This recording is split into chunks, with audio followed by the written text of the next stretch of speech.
A Rádio USP apresenta Programa Universidade 93,7.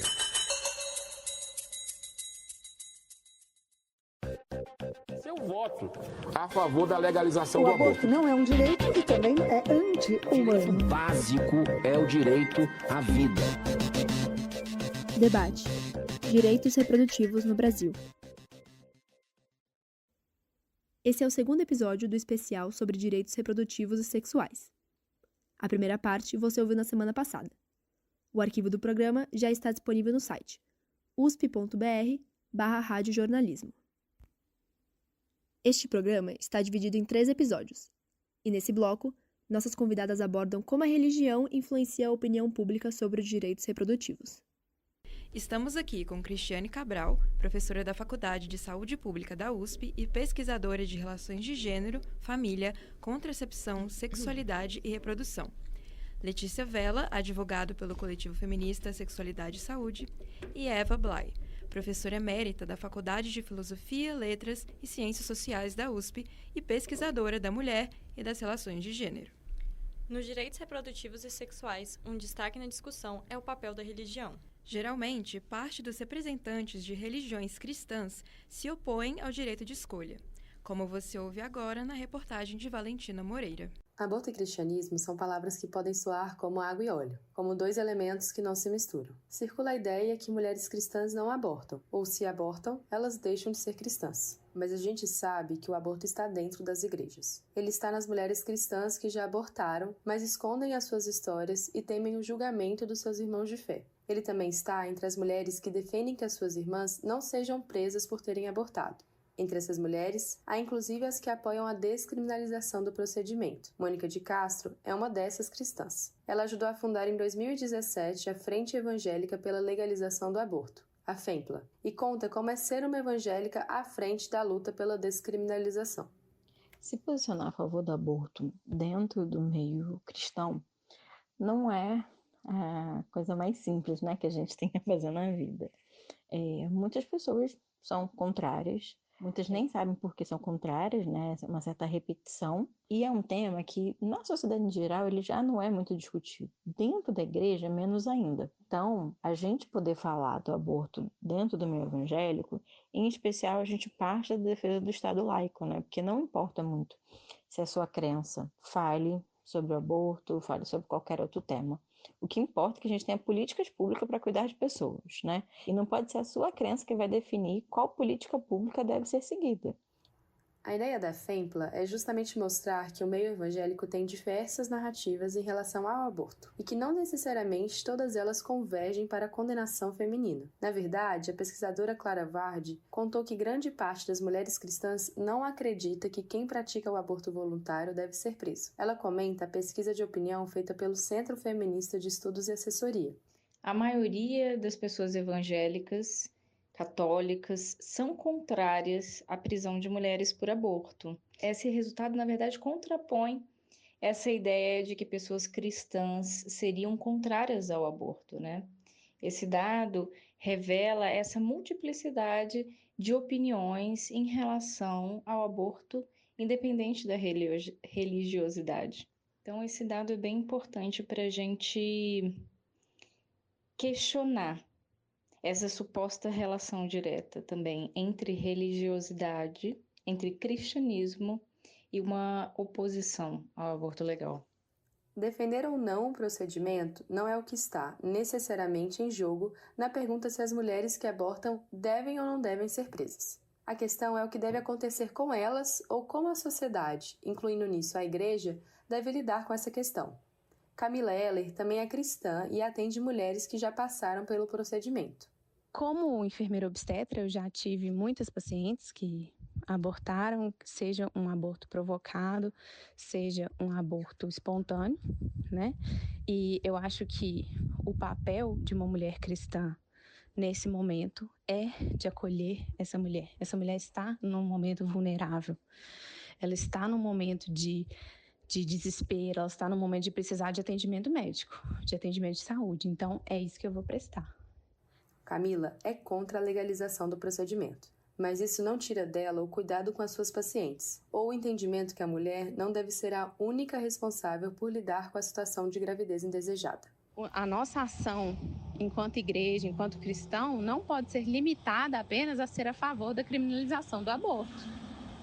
A gente tem que entender que apoiar a vida inclui apoiar a adoção, inclui apoiar sociedades que vão cuidar e proteger de mulheres em situação de vulnerabilidade, em situação de violência.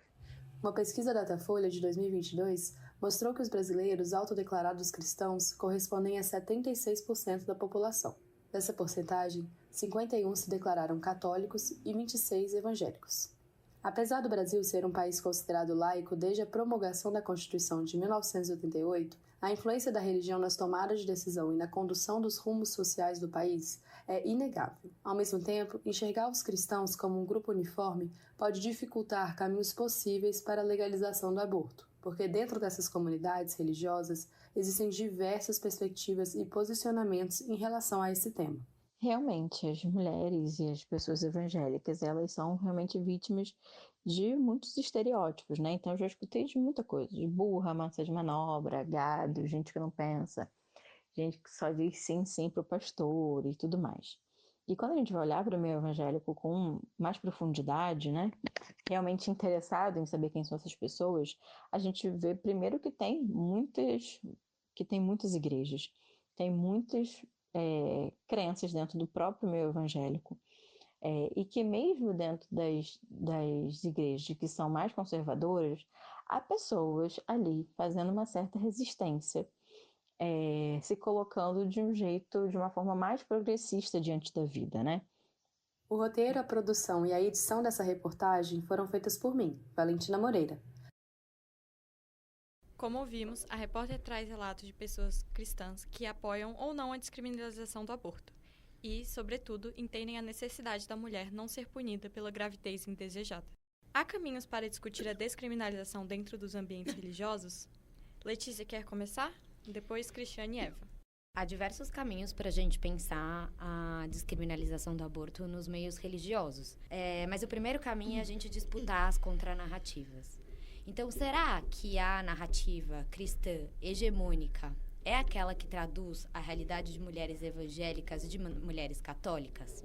Será que necessariamente a interpretação bíblica, ela necessariamente entende o aborto como associado ao pecado? E aí me arrisco a dizer que não. Me arrisco a dizer que essas são interpretações hegemônicas que são colocadas por uma parcela das pessoas que constroem e interpretam a religião e que há mulheres construindo uma outra forma de se pensar a construção da religiosidade. E aí acho que a FEPLA é um exemplo, mas acho que a gente pode falar das evangélicas pela igualdade de gênero, a gente pode falar de católicas pelo direito de decidir.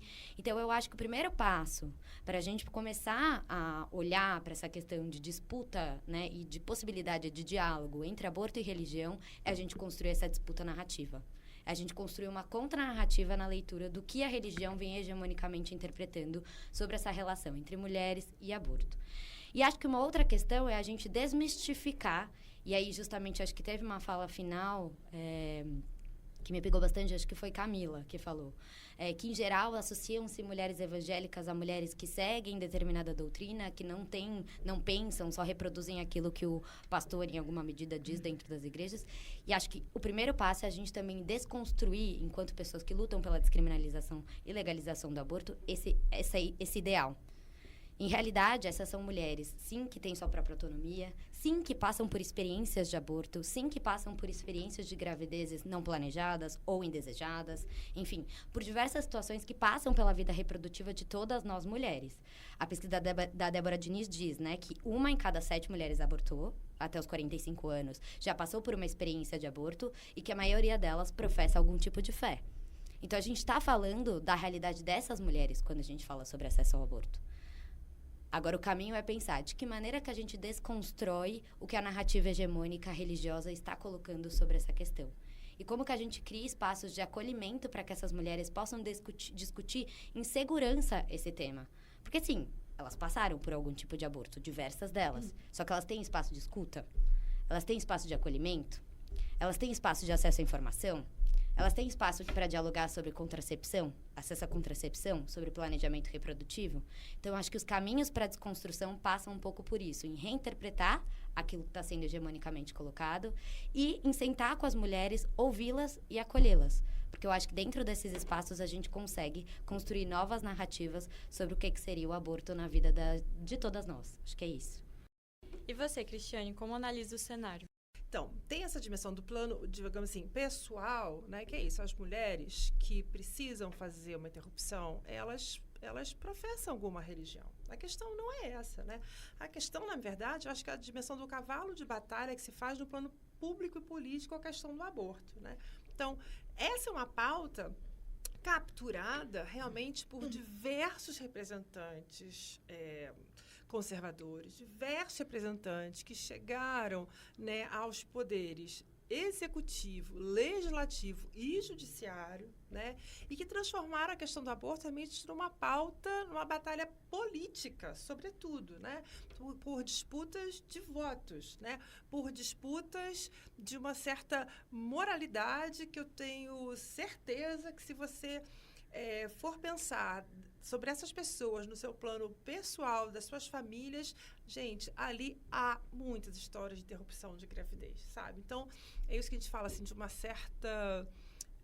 não consigo achar uma palavra mais leve para usar, mas de uma certa hipocrisia, né? Que é tomar a questão do aborto como uma dimensão política da dimensão reprodutiva, do trabalho reprodutivo, e colocar isso nesse plano das disputas políticas, ideológicas, né? Ao invés de realmente prestar atenção sobre os direitos de mulheres e homens, ao invés de realmente falarmos sobre como ter acesso e possibilidade de planejamento reprodutivo. Então, eu acho que a dimensão o palco da religião, seja das igrejas católicas, o púlpito evangélico, ele está se prestando muito para essa aliança conservadora política. E o tema do aborto é isso, gente. A gente já viu pessoas não serem eleitas, né, para a Casa Legislativa, porque na véspera da eleição, né, se diz, olha, ela é favorável ao aborto, né? A gente já viu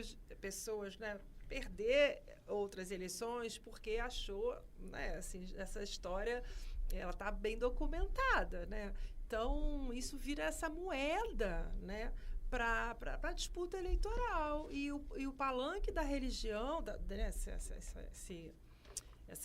essa narrativa que vem das religiões como sendo algo realmente bastante hegemônico, né, ela impacta nessa dimensão política. A gente tem que prestar atenção nisso, né? Então, tem o plano individual, sim, é isso, as pessoas professam sua fé e nem por isso deixam de interromper uma gravidez, se preciso for.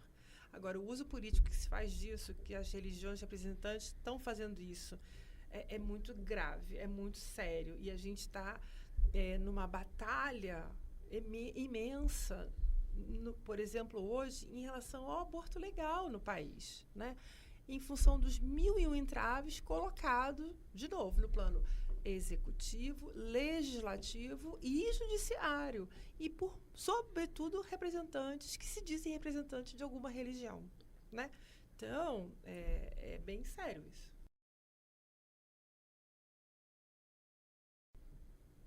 Obrigada, Cristiane. Eu acho que a Cristiane coloca muito bem, aliás, as duas colocam muito bem, mas eu acho que a gente deve ir mais fundo nessa questão. No seguinte sentido, é o Estado, o poder do Estado que determina que nós não temos direito ao nosso corpo. Nós não temos. Quem é que decide? Gravidez, educação sexual, aborto, quem decide? É o Estado. Quer dizer, existe um poder além do cotidiano. Esse poder do Estado, ele realmente usa todos os subterfúgios.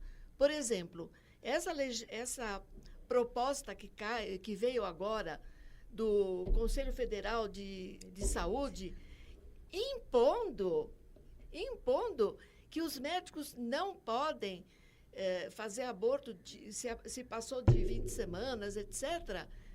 Da onde saiu isso? Que autoridade eles têm para fazer isso? Eles têm o poder do quê? Da mídia, eles têm o poder de usar o Estado, porque eles realmente determinam que nós, mulheres, não temos direito ao nosso corpo. Eu acho que estava na hora da gente entrar mais fundo nessa questão. Porque, vejam, a gente está brincando, entre aspas, porque é a gravidez, porque abortou, porque isso, porque aquilo. Na verdade, existe uma coisa muito poderosa que está determinando isso. Eu não queria falar do meu lado pessoal, mas eu tenho que dizer para vocês. Eu fui senadora, e quando eu estava no Senado, eu queria, lógico, apresentar um projeto com relação ao aborto. E fiz o projeto. E fiz junto um outro projeto de planejamento familiar. Eu ia de porta em porta, discutindo o meu projeto, um por um. Finalmente, eu vi que o do planejamento passava, mas o do aborto não. Falei, tá bom, então vamos com o do planejamento. E, de fato, passou. Passou, mas depois, segura, eles enrolaram. Enfim, essa questão, essa questão... Bom, e aí eu quero, além do Estado, eu quero trazer essa questão da religião. Eu sou judia. A minha religião não impede o aborto. Ora, o cristianismo não vem do judaísmo? E por que de repente, passou de um para o outro? Quer dizer, essa ideia, não existe pecado. No judaísmo não tem. Quer dizer, é a mulher que decide. Acabou, ponto. Não tem conversa. Então, eu acho que a gente tinha que voltar um pouquinho na nossa história. E quando eu falo a nossa, no período da escravidão. Gente, o que era a produção das mulheres? Quando elas engravidavam, elas punham o quê disponível para o Estado? Punham o quê disponível para o capital? Os filhos eram mão de obra. Então, durante a escravidão, e depois no período da agricultura capitalista, também os filhos eram capital. E, de repente, agora mudou. Aí eu me lembro, eu estou me estendendo muito, mas é que eu me lembro do seguinte: há 20 anos atrás, 30 anos atrás, eu fui para a China e eu vi lá como eles endousavam as crianças. Era uma coisa tão linda. Eles saíam na rua com uma criança, porque uma família só podia ter um filho. Eles precisavam segurar a comida, não tinha comida para muita criança. Agora mudou. Agora eles podem ter 3 filhos. Por quê? Porque eles estão precisando de mão de obra. Mais uma vez, é o nosso corpo que está sendo usado para quê? Para produzir. Nós estamos produzindo mão de obra. Vamos falar sério, né? Eu acho que as coisas têm que ser esclarecidas. Não adianta a gente falar o catolicismo, o judaísmo, a Umbanda. Eu nem sei se a Umbanda permite ou não permite. A gente nem entrou nisso. E afinal de contas, o cristianismo no Brasil está perdendo para os evangélicos. E dados como você trouxe, Letícia, das mulheres que, quando fizeram a pesquisa sobre as mulheres que abortam ou que querem abortar e vão ser presas, 50% das católicas não querem que sejam presas e 35% das evangélicas não querem que as mulheres que abortem sejam presas. Então, a sociedade está evoluindo, mudando. Enfim, eu acho que a gente tem que entrar mais fundo nessa dominação sobre o nosso corpo. Acabou. Obrigada pelas respostas. Essa discussão pode parecer muito distante para alguns, mas é comum a vontade de interromper gestações indesejadas. uma vez que podem impactar diretamente em projetos de vida ou até em condições financeiras, por exemplo. Porém, muitas vezes, os procedimentos são feitos de forma clandestina aqui no Brasil. Assim, não há regulamentação ou medidas para garantir segurança e saúde nesse processo. Agora, vamos explorar como projetos sociais podem auxiliar gestantes que escolhem interromper a gravidez. A Pesquisa Nacional do Aborto, realizada em 2021 por professores de universidades do Brasil e dos Estados Unidos, analisou as respostas de 2.000 mulheres. 52% do total de mulheres que abortaram tinham 19 anos de idade ou menos, quando fizeram seu primeiro procedimento.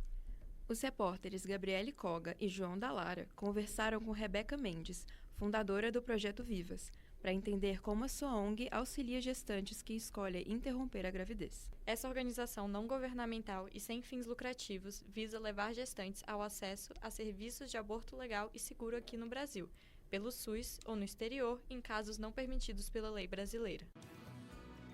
Em meio aos debates sobre os direitos reprodutivos no Brasil, algumas organizações se mobilizam para oferecer assistência às mulheres e às pessoas que gestam. É o caso do Projeto Vivas, que atua desde 2020 na pauta, em um cenário de incertezas e de ausência do poder público. Eu sou a Gabriele Koga. E eu sou o João Dallara. Nós vamos conversar com a Rebeca Mendes, advogada, fundadora e diretora executiva do Projeto Vivas. Ela nos conta como o projeto funciona atualmente. Hoje o Projeto Vivas tem 3 caminhos. Gestações não desejadas, a gente encaminha para países fronteiriços, como Argentina e Colômbia, quando os casos se enquadram nos permissivos legais, ou quando essa pessoa precisa de um cuidado de aborto, que esse aborto, mesmo que ele seja ilegal, ele seja seguro. Então a gente faz também redução de danos. A fundadora do Vivas explica como foi o início da sua luta pelos direitos reprodutivos.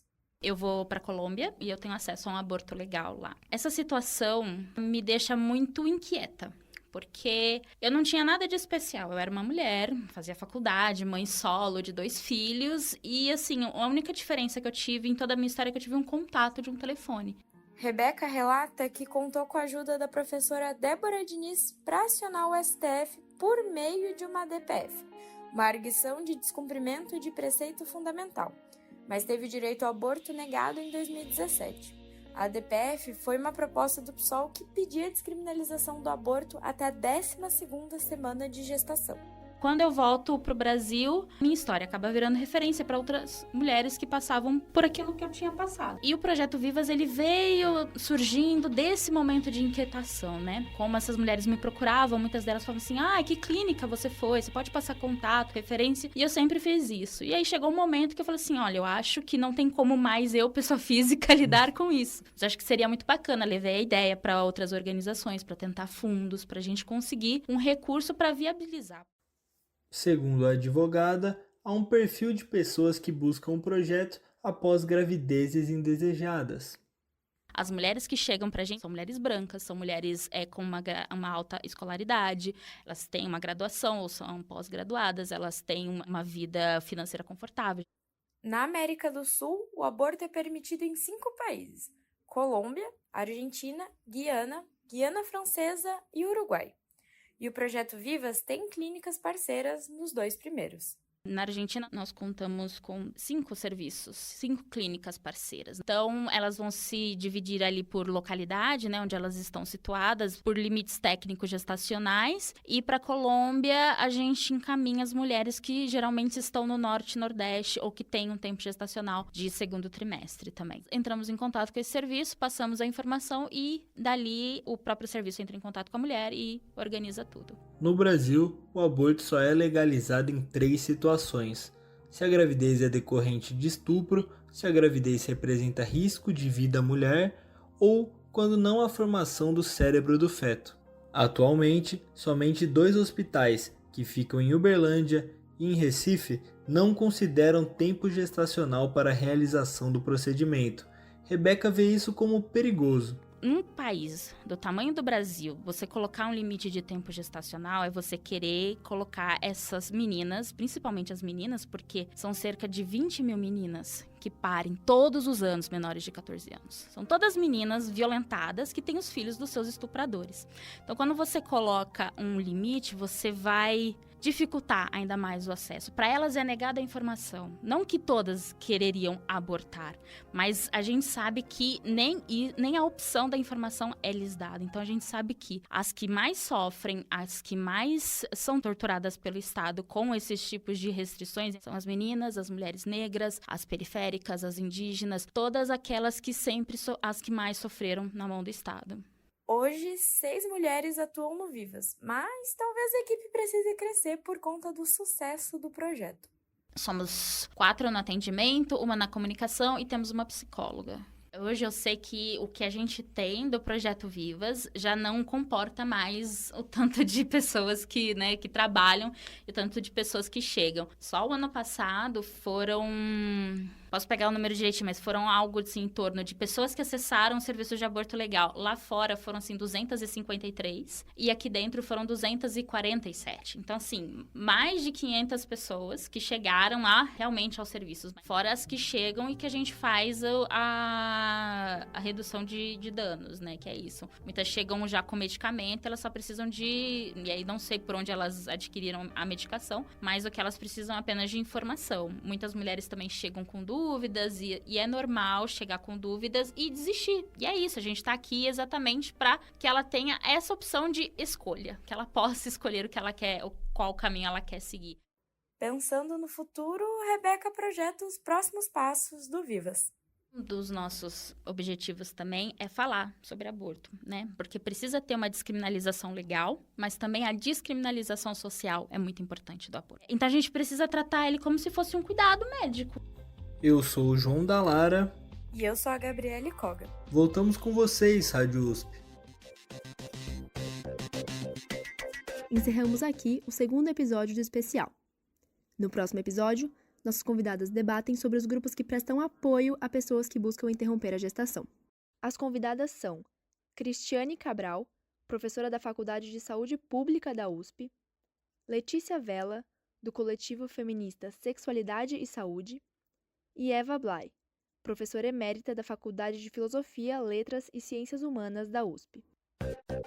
Seu voto a favor da legalização O do aborto não é um direito e também é anti-humano. O básico é o direito à vida. Debate: Direitos reprodutivos no Brasil. Eu, Ana Medeiros, e minha colega Lara Paiva fomos as apresentadoras do programa de hoje e, juntamente com a Gabriele Koga, escrevemos o roteiro. A coordenação também foi feita por mim. A produção é de Beatriz Hermínio. As reportagens são de Guilherme Vale, Valentina Cândido, Gabriele Koga e João da Lara. Na edição, temos Beatriz Hermínio e Beatriz Sardinha. A Rádio USP apresentou Programa Universidade 93,7.